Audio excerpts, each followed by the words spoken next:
Welcome back to Fresh Start. Thank you so much for staying with us. We're in the big picture. And in the big picture this morning, we're looking at innovation and technology in agriculture. The UWI displayed that is University of the West Indies, displayed the talent and innovation of the institution well at the recent staging of the Denby Agricultural Show. And just before we get to we're going to have two persons joining with us to discuss interesting projects on the value of agriculture, but we're going to play a tune from Abijah just as a bridge before we get into the conversation this morning. Duba, duba, duba, ya, ya, yo. Sun is shining, the weather is sweet. Make you wanna move, you're dancing feet. To the rescue, here I am. Want you to know, y'all.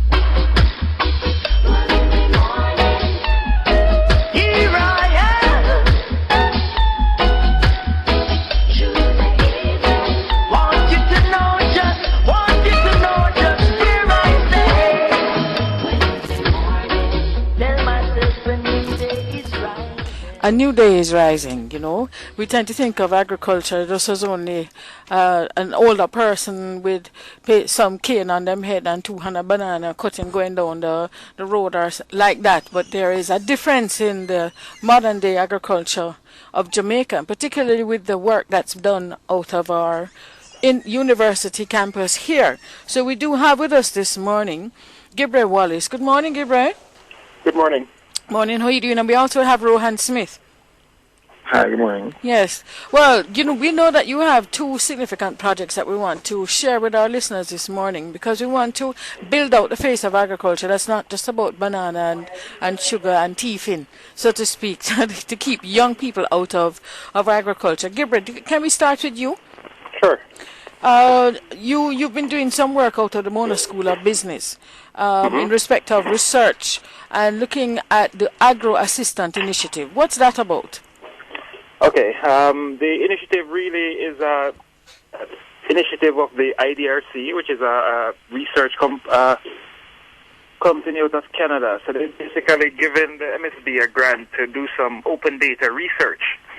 So Dr. McNaughton, which is the director of the Center of Excellence, he started the Caribbean Open Institute, which promotes open data generally. Now, we've been doing some work with RADA around agriculture in particular. The work that we've been doing has been circled around getting the information that RADA has been collecting over the years to be more, improving the data collection methodologies and improving the level of service offerings that RADA is able to give out to farmers. So the Agro Assistant has been an application that we've developed to assist extension officers in particular to go out into the field to be better able to collect information, make it a little bit more current, and assist in the dissemination of this information generally to persons across the island. But in that case then, will that also link to an actual web page that can be used and accessed by the farmers as well as the extension officers? We seem to have lost Gibre. All right.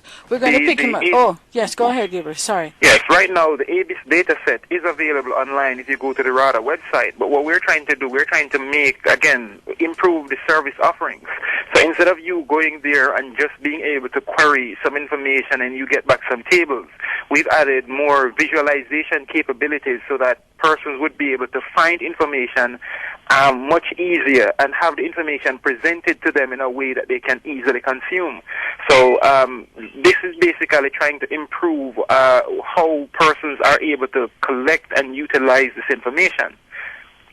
Well, from your experience in the field, though, are many farmers really comfortable you having access to digital platforms? Because my own experience has says there's been some discomfort there, and they're actually afraid of machines in some extent in terms of smart machines. What has been your experience in the field? I mean, to a certain extent, you are correct, but there is a paradigm shift happening as we speak. So one, you have the children of these farmers who are basically assisting their parents on the farms, and they are more apt with the technology. Also, a part of what we're doing is we have added SMS functionality to the application itself. So farmers will be able to, through the use of SMS, access information, update their own information, and interact with the platform as well through that mode. So if these are persons who don't necessarily want to go around the computer or get a smartphone, they're already comfortable with their mobile phone. So SMS is one of those things that we're looking into to be able to make it a more comfortable experience for the farmers. I'm happy to hear that. Rohan, how you do? I'm doing good. You hold on, Rohan. Let me see you invent this smart fence. Are you serious? I mean, tell us a little bit about this smart fence. Is it a fence that speaks or what? Tell us. Well, let's first look at the problem we're trying to solve. Yes. We had been hearing from farmers and people who want to be farmers that their major fear was predatory larceny. Right? And we wanted to use technology to be able to create a solution, at least one type of solution, because it's a bigger solution problem than just technology. So we thought about a means of getting farmers knowledge, because instead of waking up in the morning and seeing dead cows or missing crops, if they could at least know when somebody's on their property, or it's just for giving them awareness. Yes. Because the security for a lot of farmers is just really about awareness. Mm-hmm. And so we decided to create a perimeter fencing system. So what it really is an invisible fence around your property. Yes. And once an intruder goes across that fence, then if it triggers an alarm, I'm using an audible alarm or something like an SMS text message. Or for more advanced farmers with smartphones who could do email and so on. Yes. Right. So pretty much that's basically it. And you'd implement it around the perimeter of the property, and that will allow you to be aware of when intruders are coming in. No. But how is it powered, though, Rohan? How do you power this? Is this going to be an additional cost on the management of your farm? Because it sounds fabulous, but how do I power this trigger system? All right. So powering, it depends on the type of farm. Every situation it requires different powering systems. If it's close to our home or somewhere with electrical supply, then you can use your typical GPS connection to power it. Otherwise, it's powered by batteries. You could hook up a solar panel to it if you want to. If it's in a remote location, like a lot of farms are.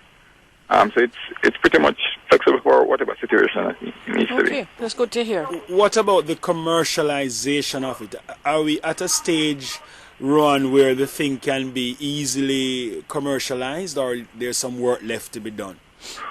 Okay, right now, as I mentioned that a number of people at Denver Showcase where we were presenting it, we're at the point now where we want people to actually start using it because it's ready to go out in the field. We're looking for, but we have no actual in the field implementation as yet. Yes. So we're actually looking for people who are interested in helping us pilot this project, so we can see how best it works for our local agriculture sector. Right. Any kind of linkages with stakeholders in the sector to organize a pilot and so forth? Well, I haven't done anything right now. I've spoken to some members from Jamaica Agricultural Society about having meetups. Some farmers as well with their cooperatives have shown interest in having me present it to other farmers. We haven't. I said Demby was our launching pad. Right. So I got a number of contacts from there, yes. And they were interested in actually having us present it to farmers. Yeah. Gibre, you there, Gibre? Yeah, man, I'm here. It is the transition from the research and the generation of the idea and working it through to the commercialization of these great ideas. What's happening there? Is there any kind of institutional help you can get to move the thing from research and development to commercialization? Definitely. So one of the things that's happening right now as an ongoing part of the research through the Mona School of Business is that there's a current pilot program going on now, which it has been termed Code for Jamaica. So what's happening is that we have about 3 fellows. So that's what they're called, the actual developers. They're fellows who are stationed within RADA, and we're actually working with RADA right now as we speak to actually implement the frameworks and the actual foundations in terms of the structure, that the framework that these applications will fit into. We're putting these things in place so that we can then basically take the rest of the applications out to the market and have the general public being able to use them, as well as allow developers themselves across the island or even across the world to be able to come up with new ideas and better ways to serve our farmers better. Can I ask, though, Gibre, I had the opportunity to visit one of these new farms that are being pushed by the government. Out at Emily Park, for example, I know out at Amity is also another one. But what I was struck by, we are speaking about the use of mobile technology, but the management of that farm had no link to the internet there, and there was therefore a gap in a sense. Is there any consideration of how to use these new emerging clusters to be able to test the applicability of your concepts that you're applying? I would say yes to a certain extent, but what we're looking at is more far-reaching than just, say, for example, New Age farmers. So we want to basically reach the lowest common denominators. So this is why I think it was a great idea starting with RADA specifically. So in terms of the data collection and having the farm information, crop information, so that, you could start with the bigger problems, the gluts and the scarcities that is constantly happening.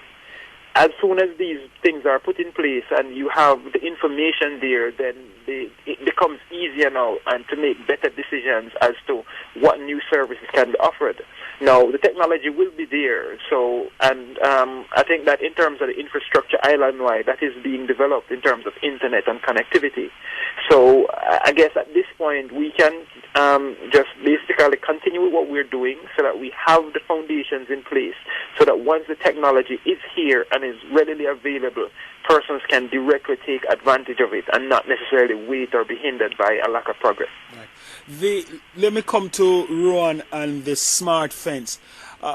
You must have some idea now in terms of, will the costs be prohibitive? Because I hear farmers saying, I wonder if we can afford that. Right. What are those costs? Don't you have to give me numbers? What are those costs likely to be, the input costs? All right. It is. I wouldn't be dishonest and say it's cheap. It is not very cheap, especially if you have a very small farm. The way the product is designed right now, it's actually better for farmers with acreage, say about 2.5 to 3 acres and above. And the larger farm you have, actually, it's the cheaper per acre it is for you. Right. Because as the per meter increases, there's an exponential decrease of the price. So right now, the situation we have is for medium-sized to large farmers. Right. However, we're also, based on this whole price issue, we are also looking to renting the product, because there are some farmers who only reap for a particular time of year. Right. So there are only some farmers who only reap for a particular time of the year. Right. And their products are seeing the right state for about a month before they harvest. Is it possible that with the system it could trigger, let's say we were to have a predial loss in the unit in police stations, just for an argument's sake, right? Right. Could the technology evolve, or is the technology now able to do locational identification, meaning that once it triggers, then it identifies, let's say a police station nearby, it identifies the geographical space that the thing is the prayer last and the raid is taking place. All right. So the good thing about this product is that it's pretty much developed by us. So and we have expertise in all types of electronic engineering and Right. adding new components. It's just really about getting the equipment for it. So in terms of sending out geographical information to locations which are those police stations or even say a private security company. Yes. That is pretty much straightforward. Okay. Right. So making add-ons, because some people have even requested things like video cameras or cameras to send pictures. Right. Right. So the development of adding on extra features it's not trivial, but it's pretty along our line of expertise. Yes. All right. There's a global forum for innovation in agriculture. We're going to take a short break now. But I want to ask, have either of you considered from your separate seats looking at this forum that's going to be taking place next year in Abu Dhabi and whether or not these two concepts that you're looking at will be able to be presented there? So we come back to Fresh Start. We stay. It is the best start for your day. We're in the big picture here on a Friday, not doing our normal entertainment segment, but we are being entertained in a sense by innovation in agriculture with Gibre Wallace and Rohan Smith, who are speaking to us about their own work in respect of the Agro Assistant Initiative and Smart Fence work that Rohan has done. Just before the break, I had asked them about the Global Conference on Innovation in Agriculture, wondering if the work that we're doing here, we are going to be sharing it with the world, so to speak, notwithstanding that we have had support from elsewhere to be able to do some of it, as Gibre was pointing out. Gibre, can I take you first? Is there any push by the Mona School of Business to share the work that we're doing through the Global Forum of Innovation in Agriculture to be taking place next year in Dubai? I mean, definitely. Not only say for that particular conference, but as I mentioned earlier, the overall work is a project, is a research project. So that has been the major thrust of it in terms of research and sharing whatever we learn here with the rest of the world. Right. So, and even the initiative in terms of the code for Jamaica pilot that is being run now. Based on the successes of that, next year the plan is to take it to the rest of the Caribbean and a code for the Caribbean initiative. So this basically is a pilot. We're getting an understanding of what are the challenges faced by farmers generally, and we will be publishing those findings as well as trying to roll out these things to the rest of the Caribbean in terms of assisting the other nations who have these particular issues to assist in the alleviation. Rohan. Yes. Your new innovation in respect of the smart fencing, are you going to be sharing this within the Caribbean and possibly at the Global Forum for Innovation in Agriculture? Yes, I've already made steps in I'm trying to share it a number of people. Not particularly at that conference, but I've been trying to get there's a funding agency, IDRC, from Canada. Right. They have an initiative that is pretty much in food security. Yes. And this, in some means or the other, affects food security because it determines whether farmers want to farm or actually get into the field of food production, right? So we're actually trying to get funding under the banner of food security, even though it's a play on the word of food security, to actually get this out to farmers who probably can't afford it, and to try to get this product out there as an alternative to help with farmers in protecting their farm. Yeah, I must tell you that Mona School of Business coming of age, because these are very significant developments. They are relevant to our own circumstances. So what's next, Gibre, in terms of going forward? What's next? There are other things on the horizon? What's happening in that regard? So at the start of the project, in terms of some of the discussions that we had, this that we are doing now is basically getting the information reliable, credible, and up to date, and being consistently updated. Once it is that we have this information generally available, the first thing is that on any day, persons will be able to see what is the what is the supply for any particular crop, who is planting it, where they're planting it, and how much they're planting. Right? Over time, one of the big things that we want to be able to do with this data is to be able to do forecasting. Right? One of the major problems in Jamaica is consistency. So if we can forecast and know what's happening, it would allow the government and private institutions to better form coalitions and institutions that can assist, especially within tourism, to get our farmers up to the particular level where we can consistently supply our hotels. Allow the government to forecast so that they know what should be imported, what they can give licenses for importation, and what it is that we have locally. And further on, to basically allow farmers now to further develop themselves to be a more formidable exporter of agricultural produce. Well, we want to thank you both very much for sharing with us this morning, and we look forward to the close of your research, Gibre, that you will make sure to let us know when the project is complete so we can share the outcomes of that. Sure. And Rohan, we look forward to the fun that will come. We've clearly been hearing about rice-size inputs that you put into our animals' ears that are in the necks to help track stuff, but not smart fencing like you've been speaking of. Right. So for those of us who have our ornamental flowers that we grow, those who grow even for export too, and run into the difficulty of losing them, we look forward to the outcomes that you would have in seeking further funding to expand your project, eh? Right, and I want to not only look at the smart fence, so to speak, but just using technology to try and help farming, whether it's security or for more efficient farming. So it's a broad range of areas we're looking to cover, and this is just one of our first aspects that we're looking at. Yeah. Wonderful. Well, congrats to both of you. You're giving us another picture of youth in agriculture, and give us some hope that there will be expansion. Yes. Okay, thanks. Yeah, man. There's always hope. Have a wonderful weekend. All right, then. Walk good. All right, well, that's Jamaica come of age in something. Let me tell you, them generation of youth here, some real youth, them, you know. Yeah. So that's why we want to use Rebel. Help me big up Jamaica, because it's time for we change the tune about youth in agriculture in Jamaica. Sweet Jamaica, man, I land that. Better stop love it. I mean, what the world massive love it and them respect it, man. Hear this? A lot of mercy. Help me big up Jamaica, the land of fire and water.